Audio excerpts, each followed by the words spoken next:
my gosh. All right, get it together, Erica. I'm having VSG surgery on Friday. It is Wednesday. Yay! I am so freaking excited, y'all. Almost here.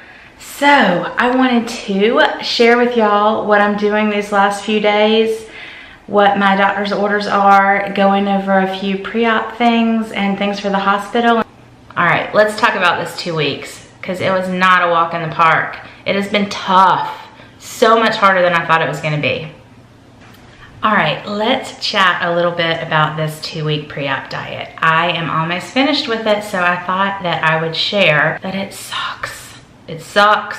I thought it was gonna be so much easier. For me, what it looks like is I am allowed to have 1 lean protein and veggie meal a day, and then 2 to 3 protein shakes a day that are low carb, less than 3 grams of sugar each. And then I can also have a snack, a couple snacks that would be like a yogurt and a piece of fruit or things like that. I have been keto since June and I don't like yogurt.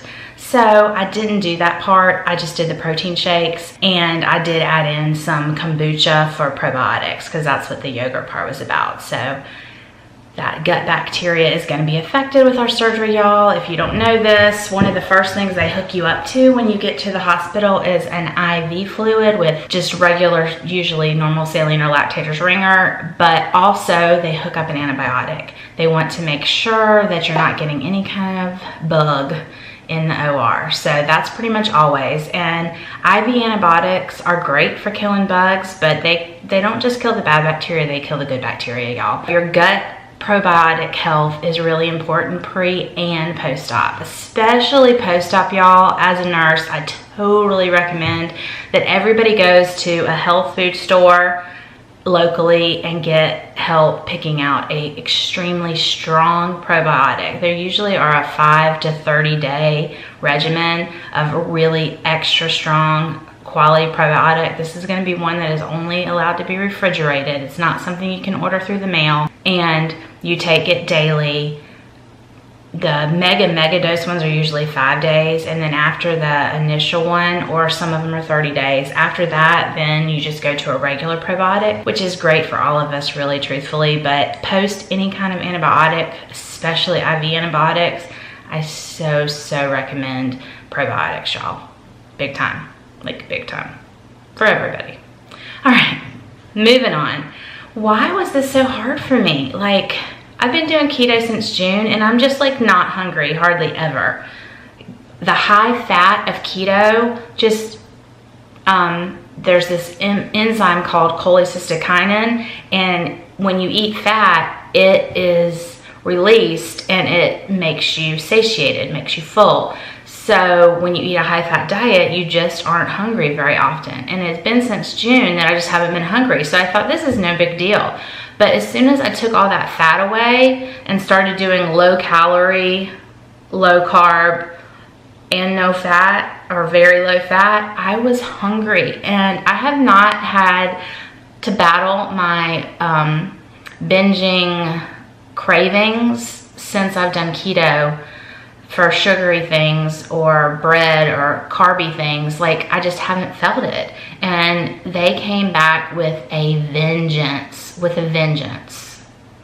I was shocked. Like, all of a sudden, the things that my family eats that I'm just not even interested in anymore, I just wanted them, and I was eating them late at night. I cheated twice on this. I had pumpkin bread and I had apple pie. I haven't had that kind of stuff since before June, but I like had this drive like I used to, the binge drive that like is like almost impossible to ignore. And it was really upsetting to me, like super upsetting. I had a really hard time with it. It felt like a failure. I don't even want to tell y'all this, but I do, because I want y'all to know that it's not as easy as it looks, this pre-op diet thing. Or if you think it's hard, yeah, it is hard. Like, I really thought it was going to be easy. I just did. I thought, no problem, you got this, Erica. No problem. Has not been that way. As of today, I have Tuesday, Wednesday, Thursday of just clear liquids, which clear liquids, if you don't know, just it means something that you can see through. All clear liquids you can see through. So things that would be clear liquid would be broths, bone broth, chicken broth, turkey broth, whatever kind of broth. Those are see-through, those are fine. Juices, some doctors allow a little bit of juice. I'm not doing juice, but not all juices, but see-through juices like apple juice. Some people do a little apple juice or grape juice or things like that, watered down. I'm not doing that, but that is a clear liquid. Sugar-free popsicles, sugar-free Jello, those are both clear liquid also. Again, I'm not doing those. I bought them, I just can't bring myself to eat them because they're just so chemical filled and I just don't want to put that in my body. Another thing pre-op that's been really hard for me is I live with chronic pain and I cannot take anything that is blood thinning. Some doctors say 2 weeks before surgery, some doctors say 5 days. I'm going with the 5 days. So I'm no longer taking my curcumin. I'm no longer taking this curcumin, and this is one of my things that keeps my chronic pain away. I'm also no longer taking my essential oil blend because it does have some turmeric in it also, and that is blood thinning. I can't take ibuprofen. Any NSAIDs, so no Motrin, no ibuprofen, no naproxen, that's Aleve, nothing like that, and definitely no aspirin. Those are all thinning, they'll all thin your blood, so you cannot take those kind of meds before the surgery, before any surgery, not just this surgery, every single surgery. A lot of times, even before your EGD, they'll ask you to stop that, and then also for a period afterwards to prevent you from bleeding, so it's very important. I had a really bad day yesterday with pain, chronic pain day, and I couldn't take it, the ibuprofen, and it was really tough. It was really tough. Feeling it today too, really tough. I don't take it every day, but when I have a flare-up of fibromyalgia, I do. And I also, with my fibromyalgia, took a pill called Neurontin that is for nerve pain, and I have gotten myself completely off of that and used the curcumin and the turmeric instead. So I think not having that is my body's not loving it.